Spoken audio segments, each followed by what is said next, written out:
Bem-vindos ao nosso simpósio de fertilidade e infertilidade à luz da fé católica. Sei que está chegando o povo aí, sei que tem uns amigos de Belém, da Arquidiocese de Belém, da Diocese de Castanhal, daqui a pouco está chegando a Abaetetuba, e sinto muito acolhidos aqui nessa comunidade também, que está nos recebendo com muito carinho, tá? Aqui é a comunidade Caju, a Igreja São João Paulo II, e vamos aqui, neste momento de formação muito importante para todos nós, cristãos, e a gente de pastoral familiar, com o compromisso de tudo que nós recebermos hoje e amanhã nós replicarmos e multiplicarmos na nossa paróquia e nossa comunidade. Ok? Boa noite. Seja muito bem-vindo, que seja muito proveitoso, o que vai se passar. Desculpa, acho que todos já nos conhecem, Já cheguei falando sem nos apresentar. É verdade. Eu sou o Carvalho. Eu me chamo Luciana, nós estamos no momento como casal Regional Norte 2, Pará e Amapá, tá? Da Pastoral Familiar. Passar aqui para o nosso assessor. Boa noite. Então, sou assessor aqui da Pastoral Familiar do Regional Norte 2, Padre Damor. Para quem não me conhece, eu acho que a maioria me conhece. Mas é com alegria que a gente recebe vocês aqui nessa primeira noite, aqui nesse primeiro momento desse simpósio, que a gente pensou em trazer algo diferente, na verdade, E com toda dificuldade, mas a gente conseguiu fazer. Então, eu espero que seja proveitoso hoje, amanhã, esses momentos em que nós vamos ter um momento não só de informação, mas um momento de espiritualidade, tá? Porque tudo que tem por trás daquilo que vai ser falado também existe algo espiritual, tá? Então, como é algo espiritual, a gente vai focar também, nessa espiritualidade. E eu convido então para a gente começar rezando, Vamos ficar de pé. Pedir a presença do Espírito Santo sobre cada um de nós aqui, de maneira especial. Todos que vieram prestigiar, sobre os palestrantes, para que cada vez mais iluminados pela ação do Espírito Santo, possam só não trazer um conhecimento, mas também trazer a sabedoria divina, essa sabedoria que nos inspira a fazer o bem, a doar-se pela obra, pelo reino, pela igreja. E o Espírito Santo possa também suscitar muitas coisas boas nos corações de todos nós aqui presentes. E saindo daqui, a gente possa realmente partilhar, não conhecimento, mas os frutos desse Espírito. E que esses frutos sejam abundantes na vida de cada um de nós. Vinde, Espírito Santo, enchei os corações dos vossos fiéis e acendei neles o vosso Espírito, tudo será criado. Renovareis a face da terra. Oremos. Ó Deus, que instruíste os corações dos vossos fiéis com a luz do Espírito Santo, fazei que apreciemos retamente todas as coisas, segundo o mesmo Espírito. Gozemos sempre de sua consolação. Por Cristo Senhor nosso. Então, que esse Espírito possa conduzir a cada um de nós nesta noite, em nome do Pai, do Filho e do Espírito Santo. Amém. Então, como proposta desse primeiro momento, nós temos aqui a doutora Nicole Maués. Venha para cá, doutora, tá? Que ela vai se apresentar. Ela é a primeira palestrante dessa noite e amanhã também ela continua. Depois a Raine Dick, que está aqui com a gente já, certo? Então, é uma grande alegria. Obrigado, primeiramente, por vocês terem dito sim, aceitado esse convite, E isso já é uma grande vitória para nós também, para cada um de nós, por termos vocês aqui e partilhar a experiência, conhecimento, doutrina, enfim, é tudo aquilo que Deus lhes inspirar, tá bom? Então, seja bem-vinda, primeiramente, tá? E pode se apresentar aqui, pessoal.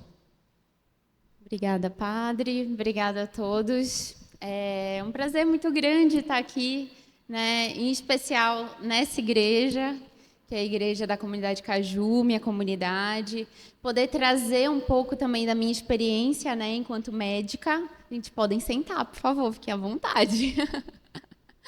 Trazer um pouco da minha experiência enquanto médica, né, enquanto ginecologista, enquanto alguém que trabalha mesmo com muitos casais que sofrem a dor da infertilidade. Então, bem, de formação, eu sou médica, né, já falei, pelo Centro Universitário do Pará, pelo CESUPA. Estou morando em São Paulo desde 2020, que foi quando eu fui fazer a minha residência médica, minha especialização em ginecologia e obstetrícia. E acabei ficando, né? Fui ficando, casei, estou com um bebê de 10 meses. E nesse percurso todo, eu entendi que Deus tinha para mim um chamado um pouco diferente, talvez, do que para os outros ginecologistas, né? Porque a fé, para mim, sempre foi uma coisa muito latente, uma coisa muito importante e forte. E, em muitos momentos, a minha profissão me colocava diante de situações que eram conflitantes com a minha fé. E uma delas era em contextos, casais que tinham contextos de infertilidade, a questão também da prescrição de anticoncepcionais, de afins, a sexualidade desregrada, né, que a gente enfrenta, que a gente vê hoje em dia. Então, poder estar hoje aqui é uma alegria muito grande, poder compartilhar, de verdade, um pouco do meu conhecimento. Eu espero poder agregar, né? E então, vamos lá. Então, primeiramente, quando a gente fala de infertilidade, sob a luz, né, da questão humana e da questão espiritual, muitas pessoas podem torcer um pouco o nariz, pensando, não tem nada a ver, você vai unir, né, a espiritualidade com a ciência, com a razão, você está misturando as coisas. Mas São João Paulo II nos ensina, né, o patrono dessa igreja, que a fé e a razão, ela constituem como que duas asas, que nos elevam, que eleva o espírito humano para contemplar a verdade. Então, o que a gente vai fazer hoje é usar essas duas asas, né, da nossa espiritualidade, da nossa fé, daquilo que a Santa Igreja nos ensina, e também trazer um pouco a questão da razão, um pouco não, muito, a questão da razão, a questão da ciência, o que a ciência diz, e como é o posicionamento da Igreja diante de tudo isso. Então, basicamente, aqui tem um resuminho do que nós vamos abordar. Então, eu vou começar falando para vocês sobre o conceito médico de infertilidade, né, tecnicamente falando mesmo, o impacto emocional e espiritual que isso gera nos casais, que é, sim, um grande impacto, a diferença entre fertilidade e fecundidade, os métodos de reprodução assistida, né, que é um tema um tanto quanto polêmico, mas que a gente vai entender aí melhor, os aspectos éticos e morais desses métodos e alternativas que sejam coerentes, alternativas que sejam eficazes, alternativas que façam sentido diante do contexto da fé católica. Então, inicialmente, por definição, a gente considera, tecnicamente falando mesmo, um casal infértil, um casal que está tentando engravidar, ou seja, que está tendo relações sexuais regulares, entendam, pelo menos 2 vezes por semana, e não estão usando nenhum tipo de contracepção, não estão fazendo nada para evitar, e estão há 1 ano nessa tentativa sem conseguir engravidar, certo? E a gente considera, para casais que têm mais de 35 anos, esse período diminui um pouquinho mais. Em vez de a gente considerar 1 ano de tentativa, a gente considera 6 meses. Por quê? Porque a gente sabe que a partir dos 35 anos, a mulher ela começa a ter uma diminuição mais expressiva da reserva ovariana. Então, a produção dela de óvulos, né, que são as células reprodutivas, elas vão diminuindo. Então, por conta disso, aqueles casais que têm mais de 35 anos, a recomendação é que, se em 6 meses, tentando engravidar, não conseguirem, eles seriam diagnosticados com infertilidade e seria autorizado, assim, um acompanhamento, uma investigação e um possível tratamento. E qual é a relevância disso para a gente? Então, eu costumo falar para os casais que eu recebo que, às vezes, parece que engravidar é uma coisa muito fácil. Porque, principalmente para quem está tentando, parece que todo mundo à sua volta engravida. Mas o evento em si de engravidar, ele é um evento muito complexo, medicamente falando mesmo. E quando a gente estuda a fundo, a gente percebe que não tem como não ter a mão de Deus ali. porque é algo muito complexo, né? E, apesar disso, 1 a cada 6 casais vão enfrentar infertilidade, vão ter dificuldade de engravidar. Então, 15%, né, da população aí mundial de casais vai ter uma dificuldade de engravidar. Não é um número pequeno, é 1 a cada 6. Então, pensa, 1 a cada 6 pessoas que você conhece pode ter dificuldade de engravidar, certo? E isso acontece, às vezes, por causas femininas, às vezes por causas masculinas e às vezes por causa de ambas as partes. Às vezes temos fatores femininos e masculinos.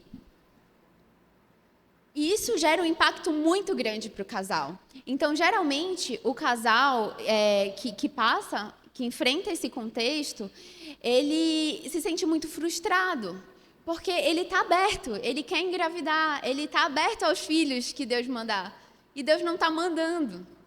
Então, muitas vezes é frustrante, muitas vezes a mulher se sente incapaz, a mulher se sente impotente, o homem também, né? E isso gera uma série de contextos, até na questão emocional deles. Então, eles têm sentimentos de inadequação, sentimentos de culpa, às vezes eles se sentem um tanto quanto deslocados. Isso pode gerar até um certo isolamento social. Porque eles vão no almoço de família e aí perguntam, e aí, quando vem os filhos? E aí, como é que vai ser? E aí, quando vem? Então, isso é até um alerta, né, que eu faço. A gente precisa, eu sei que na melhor das intenções as pessoas, eu espero pelo menos, que elas não façam isso, né, com uma má intenção, mas às vezes você não sabe o que aquele casal está passando. Às vezes aquele casal está tendo dificuldade de engravidar. Às vezes aquele casal acabou de ter uma perda gestacional, acabou de perder um bebê, né? Então, é um sofrimento que muitas vezes é silencioso, porque não é uma coisa que as pessoas se sentem confortáveis em abrir para todo mundo, a gente está com dificuldade de engravidar, né? Isso é uma coisa muito delicada e muito íntima do casal. Então, é importante ter muito cuidado com isso. Essa questão também pode gerar uma certa tensão nos casais. Isso é uma coisa que eu sempre falo também para os casais que eu recebo, da importância de não só cuidar da saúde física, mas cuidar também da vida afetiva. Porque quando o casal passa por uma dificuldade de engravidar, é muito fácil que aquela situação toda se torne um peso muito grande. E aí começa a culpa, e aí as coisas começam a ficar mais não tão fluidas. Porque começa a se perguntar de quem é a culpa, onde está o problema. Às vezes, a própria relação conjugal desse casal não fica mais tão fluida. Porque hoje eu estou no meu período fértil, então hoje tem que acontecer alguma coisa. Então, perde aquela fluidez, perde aquela espontaneidade. E isso impacta emocionalmente, impacta afetivamente na vida desse casal.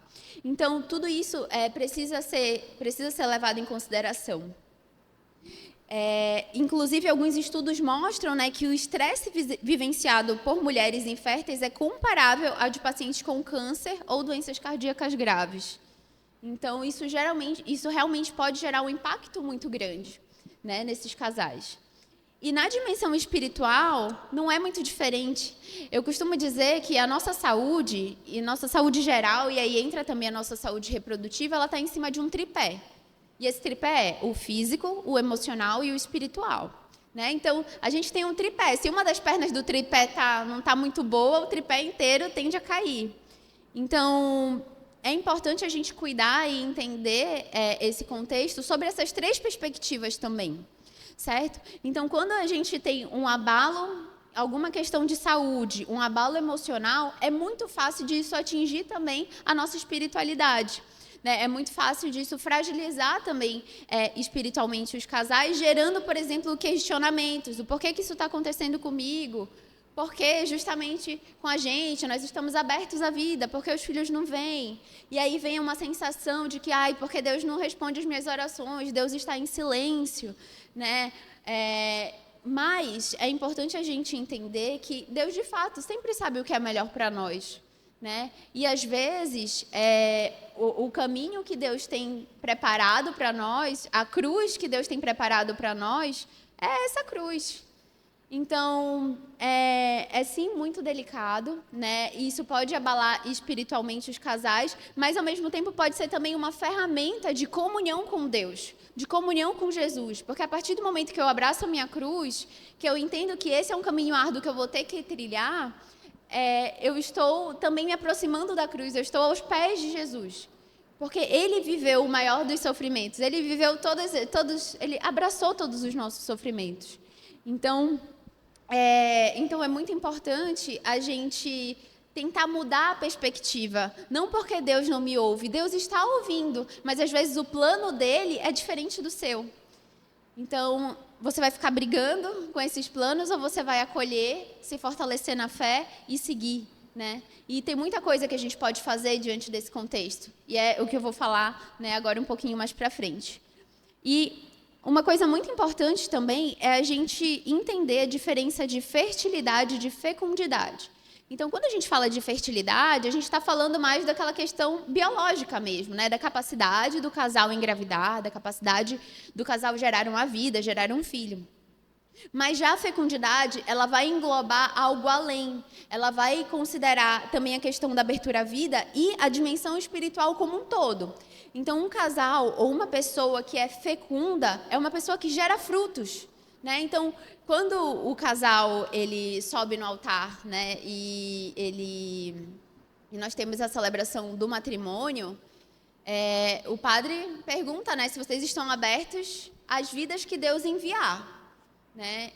E pode ser que Deus não envie nenhuma vida. Pode ser que ele envie 2, pode ser que ele envie 3, pode ser que ele envie, não sei, mas pode ser que ele também não envie, né? E é muito difícil lidar com isso, porque muitas vezes, óbvio, essa não é a maior expectativa. A expectativa é que os filhos venham, né? Mais cedo ou mais tarde que os filhos venham.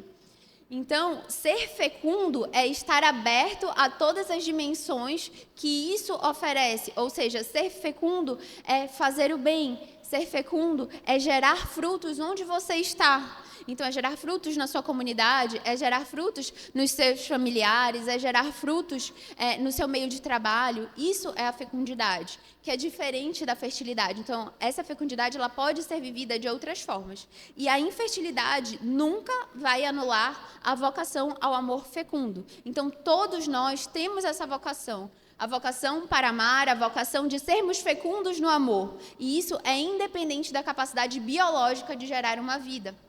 Então, a diferença entre fertilidade e fecundidade é uma coisa muito importante de nós termos em mente. Inclusive, São José Maria dizia, né, uma frase muito famosa dele, que a tua vida não seja uma vida estéril, ser útil, deixe rastros. Óbvio que aqui ele não está falando de esterilidade física, né, medicamente, ele não está falando de esterilidade biológica, ele está falando de uma vida que não impacta, de uma vida que não deixa rastros, de uma vida que não gera frutos para as pessoas à sua volta, mas principalmente gera frutos para Deus. Então, o convite a viver a fecundidade é de uma vida que deixa rastros, que gera impacto nas pessoas à sua volta. E o que o catecismo da Igreja Católica, desculpem se tiver ficado, acho que ficou um pouco pequenininho, o que o catecismo ele nos orienta em relação a isso, em relação aos casais que vivem fertilidade? Porque a Igreja, óbvio, prevê que a Igreja sabe que isso acontece. E a Igreja nos orienta, como uma boa mãe que ela nos orienta, ela nos dá um caminho muito claro em relação a isso, né? Então, ela afirma que a infertilidade, primeiro, ela não retira a vocação ao amor e nem diminui o valor do casamento. E é por isso que, muitas vezes, a relação afetiva dos casais ficam prejudicadas, casais que enfrentam esse contexto, porque eles acham que o fato de não conseguir engravidar de alguma forma invalida o casamento, torna aquele laço menos profundo. E na verdade não, na verdade é essa cruz que os dois vão levar juntos que vai fortalecê-los ainda mais, que pode fortalecê-los ainda mais. Então, uma coisa também que o catecismo diz o casal não tem direito a ter um filho, mas sim o direito de exercer o ato conjugal. O filho é um dom. Então, essa é uma definição muito importante quando a gente fala da infertilidade conjugal sob a luz da fé católica. Porque o que a Igreja nos ensina? Que o ato de gerar uma vida é um dom de Deus. Ele não é uma coisa que você compra, que você barganha, ele é um dom de Deus. Então, isso precisa ser respeitado. Ele não é um direito, não é um objeto.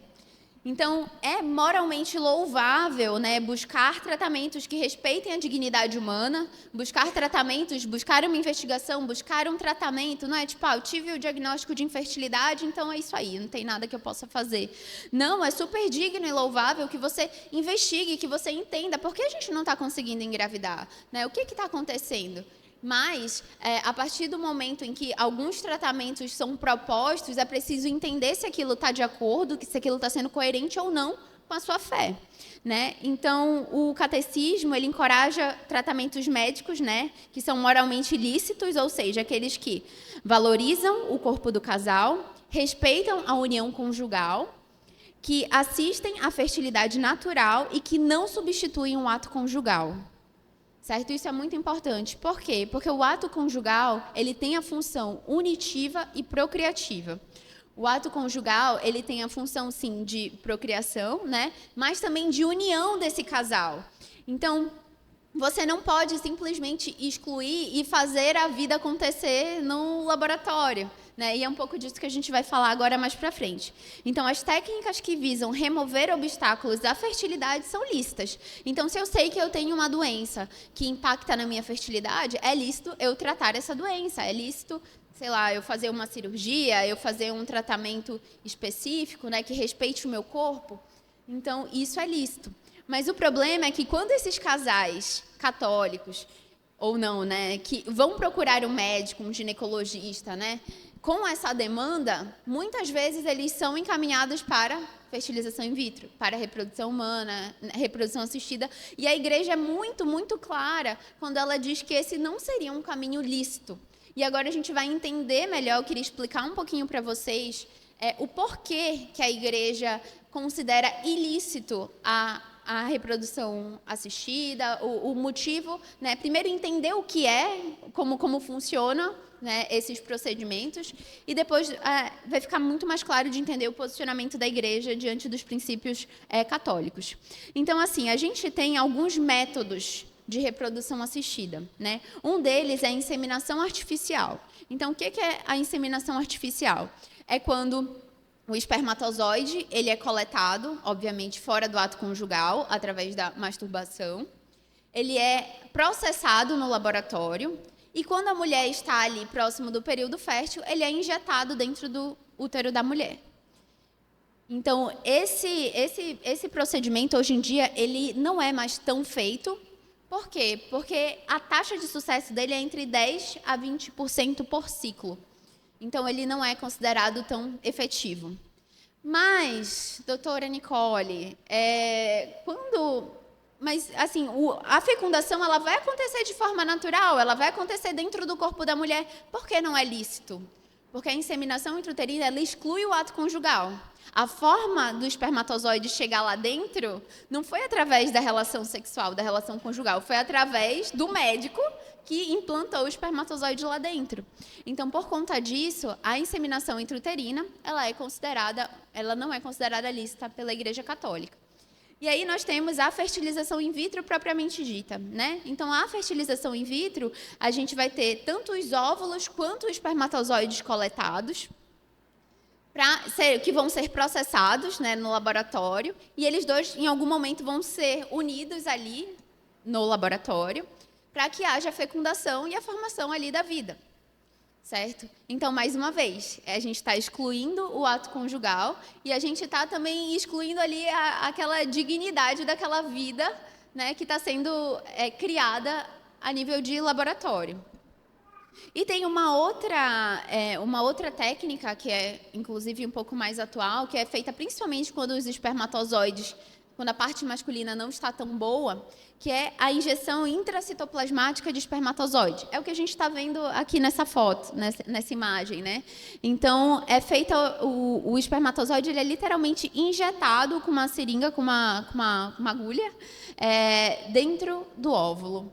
Então, todas essas coisas, essas técnicas que eu citei, elas excluem o ato conjugal, né? e vão gerar uma série de repercussões, que eu vou falar agora também mais para frente, que não são nem um pouco coerentes com a fé católica. E existem também algumas etapas complementares. Vamos lá. Existe o PGT, que é o teste genético pré-implantacional. Então, o que acontece? No laboratório, aliás, vamos antes disso para vocês entenderem um pouco melhor. A mulher ela recebe algumas injeções hormonais no decorrer do ciclo dela. Várias injeções, vários estímulos hormonais para que ela tenha um boom de ovulação, vários óvulos. Então, normalmente, a mulher libera em cada ciclo um único óvulo. No contexto da fertilização in vitro, é feito um estímulo hormonal muito grande para essa mulher, para que cresçam vários óvulos nessa mulher, vários folículos, na verdade, e esses folículos sejam captados. Então, depois dessas injeções, quando a mulher está próxima ali do período fértil, ou de um tamanho que eles consideram adequados, folículos maduros, entra-se com uma agulha no fundo da vagina da mulher para biopsiar o ovário e aspirar esses óvulos. Claro, a mulher está sob anestesia, né? Mas é literalmente dessa forma. Então, esses óvulos que foram captados dessa forma são mandados para o laboratório para serem analisados. Previamente, provavelmente, o marido também o sêmen do marido já foi coletado para também analisado. E o que acontece é que, de alguma forma, os dois vão se unir no laboratório, né? Seja apenas juntando, ou seja, através da injeção, esses dois vão se unir dentro do laboratório. E aí, esse embrião, aí a mulher continua recebendo estímulos hormonais para que a parte interna do útero dela fique mais propícia para receber um bebê. E aí, quando chega em um determinado momento, aqueles embriões que foram coletados e que já foram previamente analisados, ou seja, é feita uma seleção. Então, de todos aqueles embriões, qual que seria o melhor embrião? Qual que seria o embrião mais saudável? O embrião que não tem alteração cromossômica, né? Então, esse embrião é selecionado para ser injetado dentro do útero da mulher. Então, mais uma vez, a mulher vai lá no laboratório e é inserido dentro do útero dela esse embrião. Então, o PGT é um teste genético pré-implantacional. Então, eles pegam esses embriões e fazem uma biópsia dos embriões, né? E aí já tem uma série de questões, porque a gente sabe que a partir do momento em que a gente tem a fecundação, seja dentro do laboratório, ou seja, né, da forma original que ela foi feita e criada para ser, a gente já tem a formação de uma nova vida. E é por isso que, para o católico, a FIV ela se torna completamente incoerente, né? Porque você está ali manipulando de uma forma muito grande a origem da vida. Então, esse teste é um teste, mais uma vez, em que pode ser feito biópsias, né, desses embriões, e é óbvio que nessas biópsias também pode acabar lesionando as células desses embriões. Existe a possibilidade também do congelamento de óvulos, isso vocês já devem ter ouvido falar, né? Então, muitas mulheres pensando ali em uma série de coisas, não, vou congelar meus óvulos para eu engravidar só lá na frente, né, para eu não me preocupar com isso. Então, isso é uma outra coisa que a gente precisa tomar muito cuidado. Porque muitas pessoas também acham que a fertilização in vitro ela é uma certeza, uma segurança, né? O congelamento de óvulos ela é uma segurança. Mas as taxas de sucesso da fertilização in vitro é em torno de 30% a 40%. Só que é vendido como se fosse uma coisa. Ah, não, qualquer coisa você faz a FIV e aí você engravida. Né? É uma coisa muito, muito certa, né? Você vai fazer e você vai engravidar. E não é bem assim. Além de ter todas as questões morais, as taxas de sucesso, elas são em torno de 30% a 40%. Né? Então, o congelamento de óvulos, o congelamento de embriões, eles também não são, óbvio, uma prática coerente. Além disso, aí a gente entra aí sinceramente, numa salada que começa a se formar, né? Porque a partir do momento, além de você poder usar os óvulos que você fez o processo para congelamento, você pode doar esses óvulos, assim como o esperma, assim como os espermatozoides podem ser doados. Então, e geralmente existe um desconto no tratamento para quem doa óvulos, que é para quem doa o espermatozoide. Então, você pode ter aí um filho seu aí pelo mundo, né, que nasceu de outro casal, que nasceu em outra família. Óbvio que eles não entendem dessa forma, né?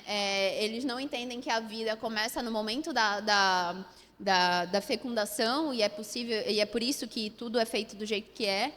Mas para nós é muito claro, né? A vida começa no momento da concepção. Mas toda essa manipulação gera uma série de situações que impactam muito nos princípios éticos e morais. E aí entra também a questão da barriga solitária, ou barriga de aluguel, né? Então, que também o embrião pode ser implantado numa terceira pessoa, né? Para aquela pessoa gerar aquela vida e depois que o bebê nascer, volta ali para a família. Então, é uma série de situações que geram muitas questões. Então, quis trazer um pouquinho para vocês também em números, tá? Então, isso aqui é o cisêmbrio. O cisêmbrio é um sistema de informação em que a gente tem dados, né, de embriões congelados, de óvulos congelados, enfim, esses números da reprodução humana. E, atualmente, no Brasil, esses dados foram tirados agora, início de novembro, tá? Nós temos 544.983 embriões congelados. Ou seja, a gente tem mais de 500 mil vidas congeladas, né? Mas é óbvio que eles não vêm dessa forma. E outro número bem impactante.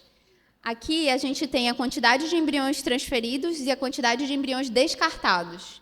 Então, temos 60, isso no Brasil de 2020 a 2023. Então, é por estado, tá? Então, de 2020 a 2023... nós tivemos 65.627 embriões transferidos e 264.400 embriões descartados. Então, o que acontece? Quando a mulher faz um estímulo ovariano para captar óvulos e para gerar embriões, ela não tem, na verdade, o controle de quantos óvulos bons vão ser gerados daquele procedimento. Pode ser que sejam 2, pode ser que sejam 10, pode ser que sejam 15, né?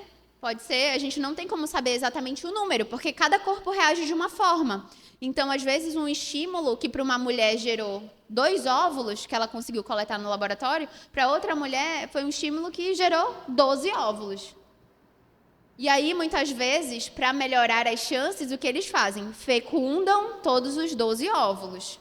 Porque se eu tenho 12 óvulos e fecundo os 12, são 12 embriões, então são 12 possibilidades. Os que não têm chance de sobreviver, porque por algum motivo eles não se desenvolveram bem, eles não tiraram nota 10, eles podem ser descartados. Existe uma taxa que o casal precisa pagar para manutenção desses embriões. Então, se em algum momento o casal entender que não faz mais sentido para eles aqueles embriões podem ser descartados, aqueles embriões podem ser também doados.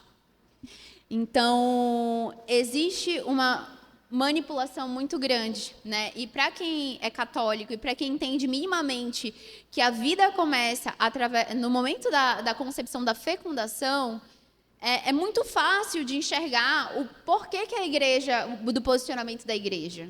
O posicionamento da igreja é muito claro e faz total sentido. Ela está sendo simplesmente coerente com aquilo que ela prega, que é a dignidade da vida humana, que é o valor da relação conjugal, o valor do matrimônio, das famílias. Então, eu sei que tem muitos casais que têm dificuldade de entender isso, porque é frustrante. É muito frustrante você não conseguir engravidar, né? Então, quando a gente está diante de uma frustração, às vezes coisas que estão ali muito claras, muito óbvias, não ficam tão claras e tão óbvias, né? Mas por isso também que é importante a nossa vida de oração, por isso que também que é importante a nossa espiritualidade no momento de lidar com essa dor, né? Para que as traves sejam tiradas verdadeiramente dos nossos olhos e a gente consiga ver que esse caminho não é coerente com a nossa fé, não é coerente com aquilo que a gente acredita enquanto católicos, né? E então, quais são os aspectos éticos, né, e morais, né, já citei, na verdade, isso, né? Então, recapitulando, é basicamente o destino desses embriões, né? Então, mais de 200 mil embriões descartados enquanto só 60 e poucos mil foram implantados. Esse destino dos embriões são vidas realmente que a gente acredita, né, que estão sendo descartadas. Existe uma seleção embrionária, então, como eu falei para vocês, cada vez mais a medicina está avançando, estão se fazendo biópsias, estão selecionando os embriões. Então, será que isso não seria uma eugenia também? Né? Eu estou selecionando só aqueles que são bons, aqueles que são mais ou menos, é melhor a gente descartar fora. Né? Aquela ideia, aquela cultura do descarte. A dissociação do ato conjugal, então, mais uma vez, né, tudo isso é feito e manipulado num contexto de laboratório / clínicas de reprodução, então, é fora do ato conjugal, né, descaracterizando ali para que o ato conjugal foi feito. E a gente entra também num cenário de comercialização da vida, né, porque, como vocês podem imaginar, não são tratamentos baratos. Né? Pelo contrário, são tratamentos bem caros mesmo. Então, a cada ciclo, e paga por ciclo, e cada ciclo tem muitas medicações caras, medicações muitas vezes injetáveis, né? Que tem o custo para manutenção dos embriões, custo para manutenção dos óvulos. Então, tudo isso envolve, querendo ou não, uma comercialização muito grande. A tal ponto que, recentemente, eu vi uma divulgação de um site da União Europeia, do Reino Unido, que era um site de joias. Vocês vão já entender o que tem a ver.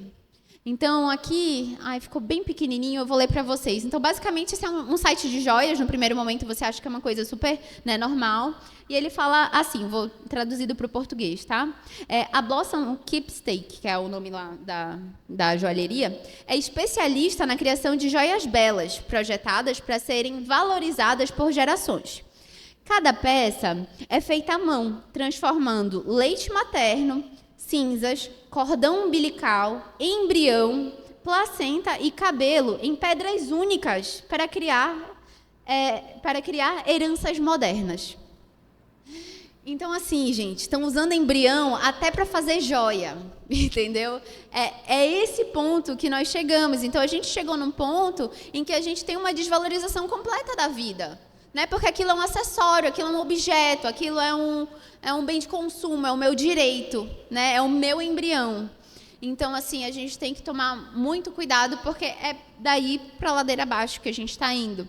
E é por isso que é importante nós entendermos, né, todos os dilemas éticos e morais que a fertilização in vitro ela envolve, né? E nós conseguirmos também passar adiante, porque não é que a igreja ela se posiciona contra a fertilização in vitro porque ela é muito tradicional, porque ela é ultrapassada, porque não, é porque ela está sendo simplesmente coerente com os princípios dela, né? Então, se você não é católico e não quiser ver o que está muito claro aqui, ok, né? Mas se você, no mínimo, se diz católico, você precisa se abrir para isso aqui que está muito claro. Então, dá até uma tristeza, né?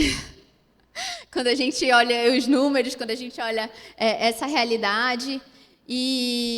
Mas agora a gente vai falar de uma parte boa, né? Porque, diante de todo esse contexto, surgiu algo que é o que eu trabalho hoje em dia, né? Uma das coisas que eu trabalho hoje em dia, que é a Naprotechnology. Então, o que é Naprotechnology? É um acrônimo para Natural Procreative Technology, ou seja, uma tecnologia de procriação natural. Isso não é feito em laboratório, não tem nada a ver com isso, né? Então, basicamente, a Napro, ela é uma abordagem médica, é um conjunto de protocolos médicos, né, que valorizam a união conjugal, que valorizam a dignidade humana, o corpo da mulher e o corpo do homem, e que busca verdadeiramente entender o motivo da infertilidade desses casais. Então, são vários protocolos que são feitos para entender a origem do problema. Porque, como eu falei lá na frente, a gente tem 35% de causas de infertilidade por fatores femininos, 35% por fatores masculinos e 30% por fatores mistos. Dentro de cada um desses 3 blocos, tem uma infinidade de coisas que podem gerar infertilidade num casal. E essa infinidade de coisas é porque o evento mesmo, mais uma vez, de engravidar é um evento muito complexo, não é uma coisa simples. Então, em cada pedacinho desse processo, podem haver erros, podem haver situações, até questões patológicas, né, de doenças, que vão interferir e vão dificultar um casal de engravidar. Né? Então, o intuito da Napro Technology é fazer uma investigação a fundo desse casal para entender verdadeiramente a causa da infertilidade e tratar essas causas individualmente, de acordo, óbvio, né, com a realidade de cada casal.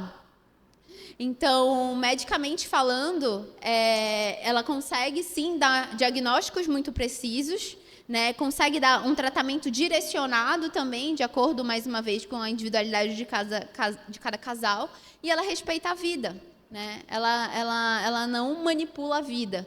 Então, a ideia da Napro é usar um método natural, né, que, nesse caso, ela usa o método Creighton, que é um método natural de apreciação da fertilidade, um método que pode ser utilizado tanto para alcançar a gestação quanto para espaçar a gestação.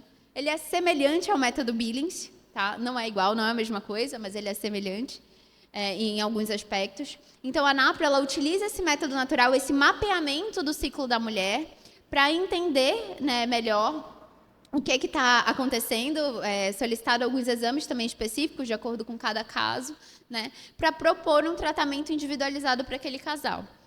Então, a ideia, na verdade, é uma restauração da fertilidade, né? O que acontece é que, muitas vezes, quando o casal ele vai procurar um ginecologista, ou até mesmo um médico que trabalha com reprodução humana, muitas vezes eles nem investigam. Eu acho que isso é uma das coisas que mais me frustra, assim, porque muitas vezes eles nem investigam para entender o motivo da infertilidade. Porque, mais uma vez, existem muitas causas de infertilidade. Algumas mais simples, outras mais complexas. Algumas têm jeito, outras não têm jeito, é verdade, mas existem muitas causas. Então, muitas vezes esses casais não são nem sequer investigados. Eles chegam lá e já são diretamente direcionados para a FIV, né? E muitas vezes também esses casais, quando eles expressam, né, que são católicos ou que, enfim, que tem alguma questão moral com a FIV, eles são tentados. Muitas vezes eles tentam convencer do contrário, né? Eles falam, mas a medicina, ela tá aí, a medicina foi criada por Deus, a medicina, o conhecimento técnico do médico, né, para fazer isso foi um dom de Deus. Gente, desculpa, mas essa é a desculpa mais furada que tem, porque Deus deu inteligência pro homem, sim, mas o homem faz atrocidades com essa inteligência. Né? O homem ele é capaz de criar, sei lá, vacinas e tratamentos e coisas muito boas, mas ele é capaz também de criar uma bomba atômica. Né? Então, não é porque a medicina avançou a tal ponto de conseguir fazer toda essa manipulação da vida que isso é algo coerente, que isso é algo lícito. Né? Mas esse é o discurso que muitas vezes é pregado. Né? Tipo assim, Deus deu o dom para o médico de fazer isso. Né? Então... enfim, a gente entra, de fato, numa série de dilemas quando a gente fala, né, de fertilização in vitro, e, enfim. A Napro Technology, ela é um caminho para ajudar esses casais, um caminho coerente, um caminho que respeita a fé católica. Inclusive, o médico que foi pioneiro nesses estudos e nesses protocolos, na verdade, ainda está vivo. Ele é um médico, um ginecologista católico, né, dos Estados Unidos. Então, todos os protocolos e tudo que ele fez foi respeitando mesmo a fé e os princípios católicos. Né? Então, existem outras alternativas, existem outros caminhos. Né? E é importante que mais pessoas saibam disso, porque, óbvio que a FIV é muito mais popular do que a Napro. Né? A FIV dá muito mais dinheiro, inclusive. Então, e além disso, né, também só para finalizar, eu trago também um outro caminho que eu acho que é muito nobre, muito válido de sempre se considerar quando a gente fala de infertilidade, que é o caminho da adoção. Não como um plano B, né? Porque eu não consegui engravidar, então vamos adotar. Não é isso. Mas a adoção, ela é um ato assim de uma grande generosidade, né? Além de ter todos os aspectos éticos, morais, na visão católica, a Igreja enxerga isso como algo assim muito louvável, né? Então, no Brasil, a gente tem, sim, uma série de burocracias, né, para que seja feita, para que a adoção aconteça. Isso é uma forma de proteger as crianças também. Mas é um caminho que é super possível de ser trilhado, né? E essas vidas, e essa fecundidade, ela ser vivenciada, e essas crianças, elas são geradas no coração dessas mães, né? Aqui na Caju, nós temos alguns casais, inclusive com esse contexto, né, de adoção, que eu acho muito, muito, muito bonito. E que tem um testemunho também lindo, né, padre, para contar, assim, diante disso. Então, lembrar que a maternidade, a paternidade e a fecundidade, ela pode ser e deve ser vivida através desse caminho coerente, né? E esse chamado de Deus para nós, de sermos fecundos, ele é para todos nós, ele é universal. Então, é importante a gente entender isso, é importante a gente acolher, né, aquelas dificuldades, né, possíveis dificuldades que a gente vai enfrentar no caminho, e entender também o que é mais coerente diante daquilo que eu acredito, diante da minha fé, aquilo que faz sentido, né? E a adoção, ela é um desses caminhos coerentes. Então, era mais ou menos isso que eu tinha preparado. Eu espero que eu tenha atendido às expectativas. Acho que talvez eu tenha terminado também um pouco, não sei se antes ou não, acho que está mais ou menos no tempo, né? Se alguém tiver alguma dúvida, eu estou super à disposição. Mais uma vez, foi um prazer, né, poder estar aqui, poder falar desse tema que é tão caro para mim, que é tão o meu dia a dia mesmo, né, do consultório. E é isso. Muito obrigada pela atenção de vocês. Eu queria tirar uma dúvida, porque a gente trabalha como catequista matrimonial. E como abordar essa questão tão sensível, né, em casais que estão em preparação para o recebimento do sacramento do matrimônio?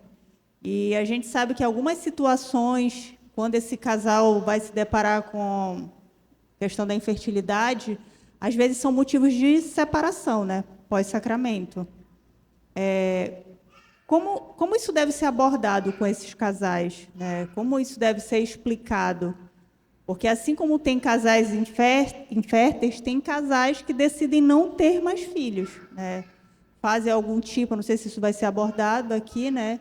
Fazem algum tipo de procedimento para que não tenham mais filhos, tudo. E isso é uma preocupação recorrente de como abordar essa questão com as pessoas. Ainda mais, por exemplo, que você falou a questão da FIV, que é um mercado onde te possibilita escolher em que momento tu vais ter filho e como tu vais ter o filho, porque tem manipulação genética, aí você decide se algum embrião tem algum problema, eu vou excluir esse embrião e vou só ficar com aqueles saudáveis, né? Então, eu queria saber como, considerando que a maioria de nós não é da área da saúde, como abordar isso, que é um tema tão sensível, né? E assim, como você tocou, e tão doloroso, né? De fato, assim, não é nada fácil, né? Não é um tema fácil, é um tema bem polêmico, assim, na verdade, né? Mas eu acho que é muito importante, primeiro, deixar muito claro, o valor da dignidade da vida humana, né? Deixar muito claro também, enquanto pensando no curso preparatório de noivos, né? Aquilo que eles estão assumindo quando eles assumem o sacramento do matrimônio, né? Porque o que eu percebo também é que isso vai atingir de uma forma muito mais forte aqueles casais que não estão com a base sólida, que não entendem o que é o sacramento verdadeiramente, entendeu? Então, talvez, eu acho que sim, que isso deveria de alguma forma ser abordado. Não sei te dizer qual seria talvez a melhor forma. Não sei se o padre tem mais experiência com isso. Com certeza, muito mais experiência com o curso de noivos do que eu, né? Mas eu acho que é super válido trazer números e trazer essas questões éticas e deixar muito claro o posicionamento da igreja, porque a igreja não fica em cima do muro, né? E quando o casal decide casar na igreja, ele está abraçando tudo que a fé traz. Não é só a igreja bonita que ele vai casar, né? São todos os princípios, é tudo aquilo que é coerente com a fé. Então, eu entendo que seria importante trazer essa questão, sim, de números, óbvio, eu acho que seria uma forma mais palpável de entender, mas também o valor da dignidade e essa questão do propósito do matrimônio, né? Então, a finalidade final do matrimônio não é ter filhos. Os filhos, eles são uma consequência que é prevista, sim, mas que às vezes pode não acontecer. Né? E eles precisam estar abertos para isso, principalmente quando se fala de abertura à vida, né? No contexto da preparação para o matrimônio, é muito importante ser abordado a questão da abertura à vida. E quando a gente fala disso, muitas vezes as pessoas acham que não, é ter uma família numerosa, né? E na verdade não, pode ser inclusive o contrário, pode ser não ter nenhum filho. Então, quando você acolhe a abertura à vida, você está acolhendo todas as possibilidades, inclusive essa, né? Então, eu acho que às vezes, se a gente deixar o mais básico, né, claro e sólido, a gente já vai estar assim, anos-luz à frente, entendeu? Mas claro que se puder entrar no mérito e detalhar, tiver oportunidade, né, às vezes até assim, que é difícil, né, encontrar talvez um profissional de saúde, não é tão fácil, né, encontrar um profissional de saúde que entenda também todas essas questões, que tenha os princípios católicos e tudo, mas se for possível levar também profissionais, porque querendo ou não, o médico, ele vai dar uma mais... como eu posso dizer? Mais credibilidade, exatamente, como se fosse mais credibilidade, porque é um profissional da saúde falando do que a catequista, entendeu? Não que de forma alguma não me ache nem um pouco melhor, mas querendo ou não, as pessoas, elas vão achar que tem uma credibilidade maior, né? Então, às vezes, também levar outros profissionais ou pessoas que tenham experiência com isso, eu acho que é uma forma de abordar. Eu completaria aqui sobre a questão que ela falou também, né? Sobre a questão da fecundidade, né? Eu acho que, às vezes, é a falha nossa na igreja de deixar claro isso para os casais, que o amor conjugal, na verdade, ele tem 4 características, sempre se fala, que ele tem que ser plenamente humano, exclusivo, que é uma pessoa entra, né? Fiel e fecundo, tá? Então, a fecundidade, como ela falou, ela é bem mais abrangente. Ela perpassa a questão da fertilidade, né? É lógico que é previsto, né, no Código Canônico que o casal deve estar aberto à vida, né? Os filhos são dons, são bênçãos, mas também tem que esclarecer que pode acontecer isso, né? Mas nem por isso vai tirar a fecundidade do casal, né? Porque, por exemplo, conheço casais que não têm filhos. Conheci um empresário muito tempo atrás lá em BH. Ele não tem filhos. O cara é podre de rico, né? Só para dizer que ele é bilionário. O que ele fez? Ele dedicou e dedica a vida dele toda para ajudar a igreja, toda. Ele e a esposa, né? Dedicam-se para ajudar a igreja em todos os sentidos, né? Ajuda a Fazenda da Esperança, ele tem uma clínica lá que ele ajuda padres, seminaristas, religiosa, enfim, um monte de coisa que ele faz. Então, é uma vida fecunda, né? de dedicação à obra de Deus. Então, há várias maneiras, vamos dizer assim, de ser fecundo nesse sentido, né? É lógico, mas também se o desejo da maternidade, da paternidade é algo muito grande, por que não a adoção, né? E, como a gente está abordando aqui, existem também as alternativas, né? De tentar ver, através de uma maneira científica, como conseguir essa fertilidade, que muitas vezes é possível, né? É viável, né? E é importante, né, padre, até falar para os casais pensarem nessa possibilidade de e se os filhos não vierem? Porque se isso for uma coisa sensível o suficiente para acabar com o casamento, então nem casa. É verdade, né? Porque, tem que esclarecer. E se isso é um problema sério, melhor nem casar mesmo. Mais alguma coisa? Doutora, já é uma realidade a eugenia, porque a gente ouve conversas, né, na internet, muitos especialistas já falam que os médicos hoje, a ciência já pode determinar, olha, eu quero menino, eu quero menina. Hoje a medicina já chegou a esse ponto, eu quero o meu filho de olhos verdes, igual o do pai, e já chegou nesse ponto. Já é praticado isso? Olha, existe uma legislação, uma série de questões éticas, né, que tentam limitar isso. Em alguns países é mais restrito, em outros menos restrito. Tem a questão da legislação individual de cada país. No Brasil, por exemplo, não seria autorizado nem a questão da escolha de sexo. Tá? O médico, quando ele vai fazer o procedimento, geralmente ele sabe qual é o sexo, né, do embrião que ele está implantando, mas, teoricamente, o casal não deveria poder escolher o sexo, né? Mas existem, sim, muitas clínicas que passam por cima disso, entendeu? Agora, sim, a questão de cor dos olhos, essa aí... Não sei se nos Estados Unidos eles já chegaram nesse ponto, né? Mas, assim, que eu saiba, no Brasil é mais essa questão da definição de sexo e da questão cromossômica também, porque com a biópsia do embrião é possível entender se aquele embrião tem alguma alteração cromossômica ou não. Então, se tiver qualquer alteração cromossômica, ele é descartado, entendeu? Doutora, primeiro, parabéns pela palestra. Obrigada. Qual a diferença fundamental desse método que você mostrou para o método Billings?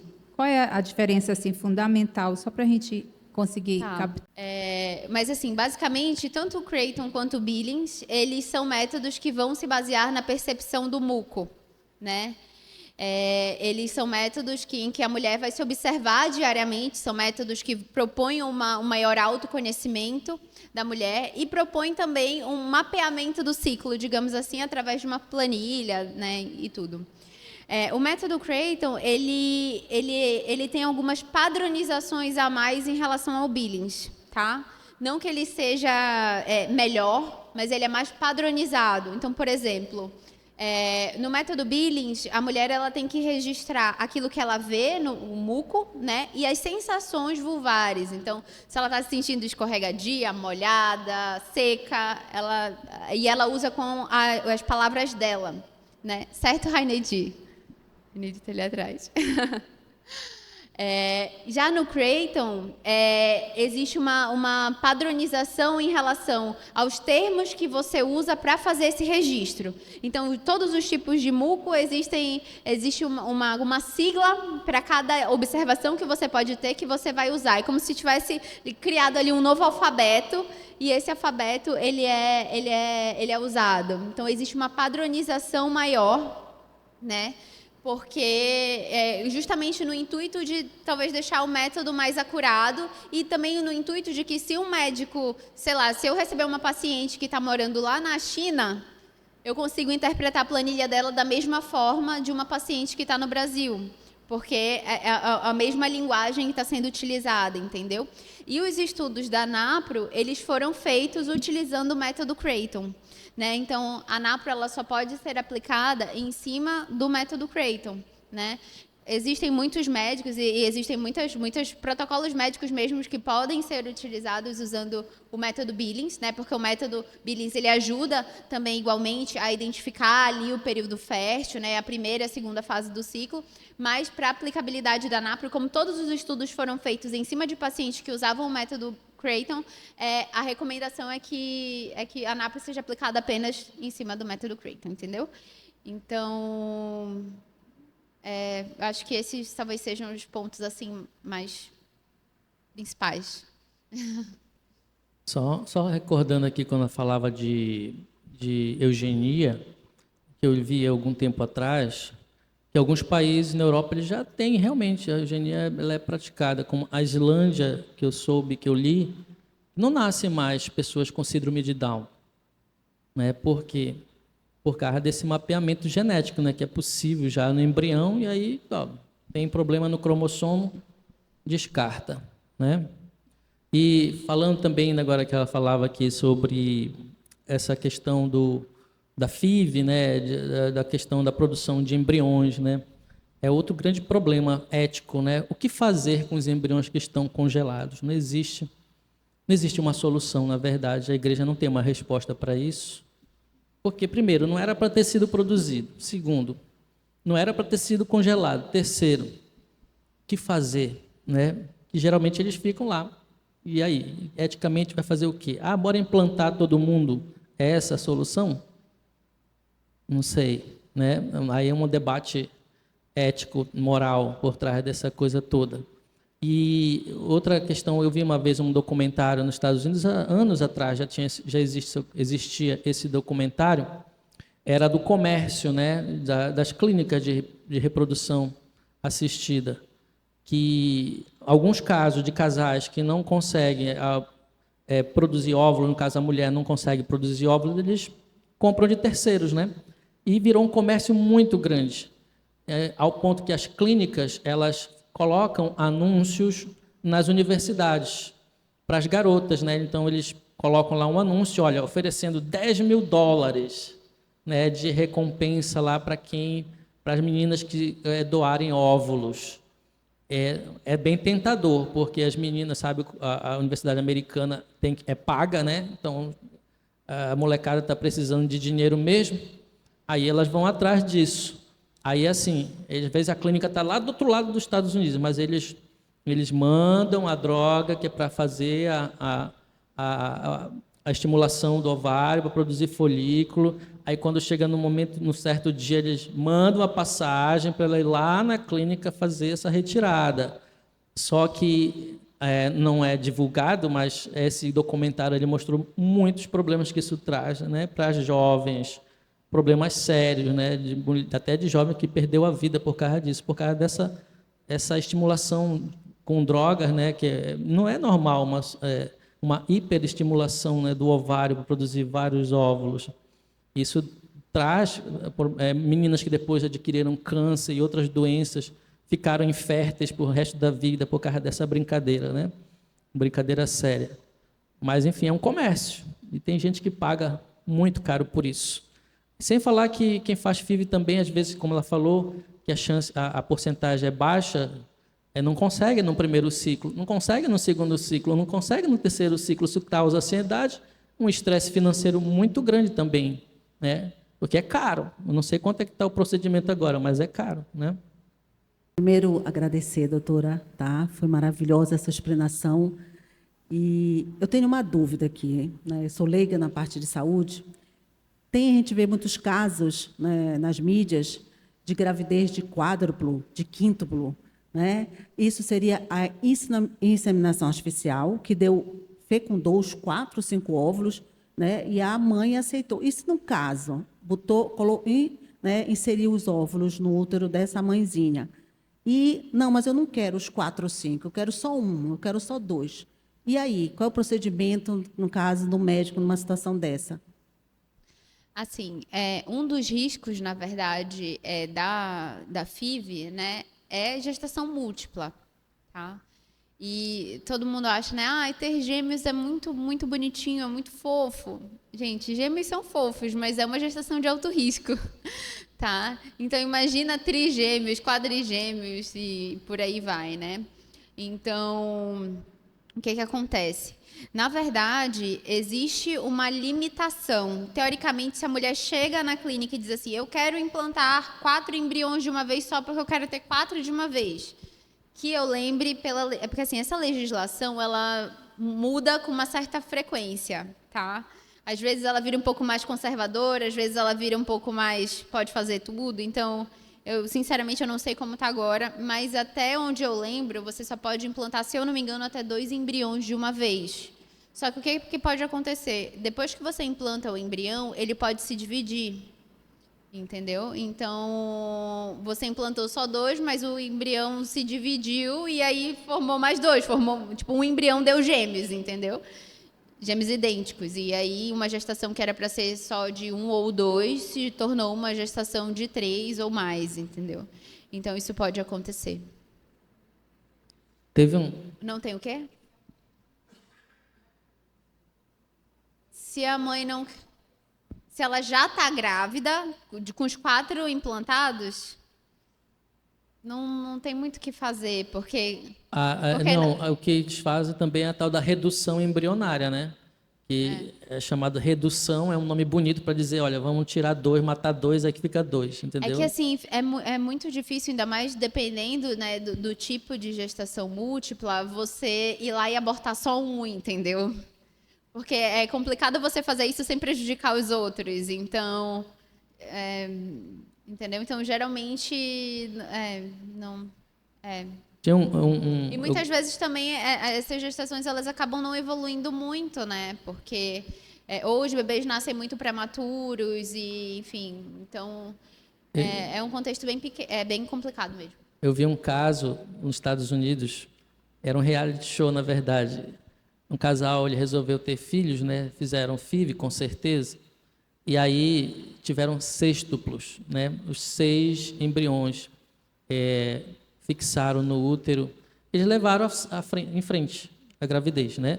E aí eles tiveram que fazer esse reality show, porque dava dinheiro, né? Ganharam dinheiro para sustentar a galera. Só que eles nasceram todos prematuros. Eu nem lembro com quantos meses. E a mulher, quando estava já no 6º para o 7º mês, ela não conseguia mais sair da cama. Que uma barriga enorme, né? Seis moleques, né? Mas os 6 nasceram, fizeram cesariana. Nem sei com quantos meses foi que eles nasceram, na verdade, porque foram prematuros e passaram um tempo na maternidade, depois.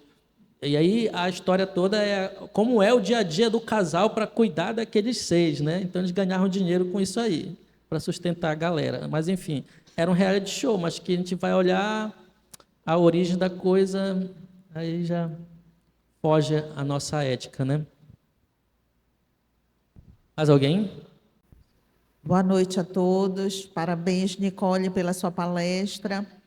Eu tenho uma dúvida. A naprotecnologia, ela surgiu simultaneamente ao Creighton na década de 60 ou ela veio após a utilização do Creighton? Ela veio um pouco após, no sentido de que, primeiro, o método ele precisava estar muito bem estabelecido, digamos assim. As pacientes precisavam mapear os seus ciclos para depois os estudos serem feitos para avaliar as intervenções naquele ciclo. Então, cronologicamente, a NAPRO veio um pouco depois, entendeu? Porque ela usa o Creighton como uma ferramenta para acompanhar o ciclo dessas mulheres e para intervir positivamente, melhorando a fertilidade dessas mulheres. Mas foi algo assim muito, muito próximo, entendeu? Ele começou primeiro avaliando o ciclo daquelas mulheres, né? Depois ele percebeu que algumas mulheres fugiam daquele padrão de normalidade.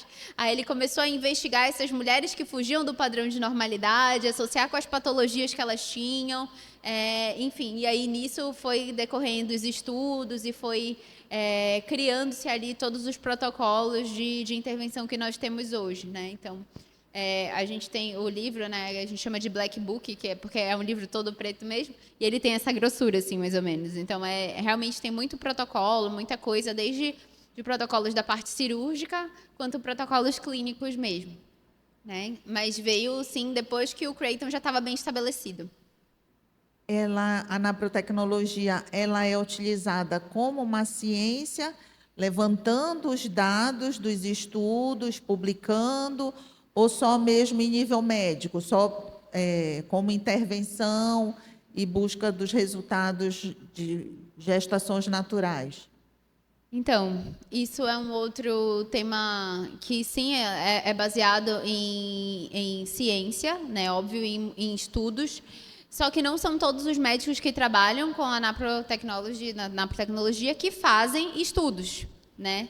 Então, por exemplo, a gente tem alguns centros nos Estados Unidos que atualmente fazem mais estudos, tá? Alguns nomes que estão mais à frente desses estudos. O Dr. Thomas Hugers, que foi o criador, né, do Creighton e da NAPRO, ele hoje em dia ele já está um pouco aposentado, digamos assim, ele já fez muito estudo na vida dele. E no Brasil, os primeiros estudos a gente está fazendo agora lá em São Paulo, né? Eu trabalho numa clínica que é o Instituto Mater Fecunda, que foi a primeira ginecologista a trabalhar com a NAPRO do Brasil, a doutora Carolina, que é a fundadora do Instituto, né? Então, a gente está investindo muito mais nessa parte científica justamente para validar, porque, óbvio, os estudos que ele fez muitos estudos, mas é isso, são estudos de algumas décadas atrás, né? Então é importante a gente atualizar, a gente trazer os nossos números também. Então, a gente está investindo bastante nisso agora. A doutora Carolina, há alguns meses atrás, apresentou também o mestrado dela, que foi dentro dessa linha também, né, falando sobre o Creighton. E a gente está fazendo os levantamentos também na clínica agora para, se Deus quiser, em breve publicar, né? Mas é isso, assim, infelizmente, nem todos os médicos, eles são cientistas, né? Eles são pesquisadores. Nem todos os médicos se interessam por essa parte de pesquisa. Então, por conta disso, eu acho sim que a gente poderia ter muito mais estudos, né? Mas estamos tendo ainda mais agora. Então, mas todos os estudos que ele fez no passado, eles são também super bem validados, né? Então, não é que, enfim, eles não serviram para nada. Pelo contrário, tem um livro inteiro cheio de protocolos. E aí agora a gente está fazendo novos estudos e agora com uma população brasileira, né? Porque ele fez os estudos todos lá nos Estados Unidos. Então, agora, a aplicabilidade disso para a população brasileira, a aplicabilidade disso considerando também a nossa cultura, o perfil de idade das pacientes, que às vezes é diferente, né? Então, enfim. No Brasil, ainda na Protecnologia é só em São Paulo, então? Não, já tem em vários estados. Infelizmente, no norte não temos ninguém. Mas tem vários estados do Nordeste que tem médicos NAPROS, tem... Nossa, eu acho que... Eu não vou saber falar exatamente quantos, mas acho que a gente já tem em torno de uns 30 médicos no Brasil, para mais, assim. Acho que até um pouco mais de 30. Né? Então, tem vários estados, e aí isso você consegue, essa informação mais precisa, que eu não sei de cabeça, você consegue no site. Então, tem um site que é Fertility Care Brasil. Nesse site, você tem lá o nome dos profissionais, tem explicando o que é o Creighton, o que é a NAPRO, tem um contato também para você entrar em contato e eles te falam quem é um instrutor que está mais perto de você, quem é um médico que está mais próximo da sua região, entendeu? E também no Instagram, que é @FertilityCareBrasil, também é possível mandar um direct, as meninas sempre respondem também, dando essas orientações. Obrigada. Boa noite, Nicole. Boa noite. Parabéns pela sua fala. Achei muito segura, é fantástico. Adorei. Me fala um pouquinho da tua experiência enquanto acadêmica de medicina com os teus primeiros contatos com esses métodos. Você vivenciou isso durante a sua graduação? Porque o que me parece, e falo isso porque somos professores da medicina na Federal, e o que me parece é que essas informações desses métodos que são licitamente aprovados, né, eles não são muito divulgados na medicina. Né, e isso acaba levando o profissional da área a não ter essa sensibilidade, né, de passar essa informação adequada para os pacientes. Então, eu gostaria de ouvir de você a sua experiência, quando que você, de fato, teve os seus primeiros contatos com esses métodos. Certo. Definitivamente não foi na graduação e nem na residência, né? O que acontece? No contexto da graduação, a gente aprende muito que os métodos naturais são coisas que não funcionam, né? Seus métodos comportamentais é a tabelinha, não sei o que, não funciona. Então, é uma coisa muito deixada de lado, por N motivos. Primeiro, porque é muito mais prático você orientar a mulher a tomar um anticoncepcional, colocar um DIU, do que entender o seu próprio corpo, né? A grande maioria dos médicos realmente não conhece, não sabe, porque foi ensinado de que é uma coisa que não funciona. Né? Então, o meu primeiro contato, na verdade, foi no final da faculdade, quando eu já tinha decidido que eu queria fazer ginecologia, e aí eu percebi que eu estava entrando num baita dilema ético, porque até então esse dilema ele nem pairava para minha cabeça. Até porque, assim, rápido, né? O meu pai ele é ginecologista, e é um ginecologista normal, que prescreve... Normal, né? Eu sou anormal, sou um extraterrestre. Mas, assim, ele prescreve anticoncepcional, DIU, então eu cresci a minha vida inteira... Tipo, DIU, anticoncepcional, tipo, normal, ok, né? Nenhum problema. E aí, a partir do momento que eu fui me aprofundando na fé e eu fui entendendo os dilemas éticos que isso me trazia, eu dei até uma travada. Eu falei, putz, eu acho que eu não vou para ginecologia, não. Eu acho que esse caminho vai ser meio tenso demais, assim. Eu sou muito da paz, eu acho que não vai dar certo, né? E aí uma professora da faculdade, ela me deu um conselho muito sábio. Ela me falou, você precisa achar as suas referências. Doutora Milena Caldato, queridíssima. Falou para mim, você precisa achar as suas referências. E eu encontrei as minhas referências lá em São Paulo, doutora Carolina, né? E depois tive o grande prazer de começar a trabalhar com ela também. Então, hoje a gente trabalha na mesma clínica. Mas, basicamente, eu não aprendi isso na residência também, né? Foi um conhecimento que eu fui atrás por fora. Porque é isso, né? Até mesmo por conta do perfil da maioria das pacientes hoje em dia, o que a mulher quer? A mulher quer praticidade. A mulher não quer se preocupar com isso, né? Fertilidade, ter filho, não. Ela quer trabalhar, ela quer pensar nisso mais lá para frente, né? E isso acaba sendo um grande tiro no pé que a gente dá. Mas, assim, infelizmente... Mas, porém, uma informação muito, muito, muito importante que você falou disso, eu lembrei. Agora, no CESUPA, eles estão com um ambulatório de planejamento familiar que ensina métodos naturais, tá? Então, óbvio, no momento eles estão trabalhando, né, mais com o método Billings. Então, isso é muito bom. Inclusive, hoje de manhã eu estava lá, eles me convidaram para dar uma palestra, foi muito legal, foi muito proveitoso, né? Eu dei uma palestra lá para eles também, para os residentes. Então, eles estão com ambulatório com o SEMEC, né? Ele tem dia de sexta-feira um ambulatório de planejamento familiar. Então, se vocês tiverem, né, nas paróquias de vocês, casais que, enfim, que estejam buscando orientação em relação a métodos naturais e tudo, vocês podem, eu não sei exatamente como funciona o fluxo, mas a gente pode descobrir e depois passar melhor para vocês. Mas existe a possibilidade de encaminhar esses casais para fazerem esse acompanhamento lá também, né? Então, é uma preciosidade, e aí a gente entra exatamente no que você falou, que agora a gente tem o meio acadêmico se abrindo para essa realidade, né? Então, inclusive, a segunda vez que eu fui lá dar palestra sobre métodos naturais, hoje foi também sobre fisiologia da reprodução, e isso é muito bom, né? Porque cada vez mais a gente está conseguindo entrar nas universidades e mostrar esse outro lado da força, digamos assim, né? Essa outra realidade. Então, isso era muito importante. Obrigada pela pergunta. Mais alguém?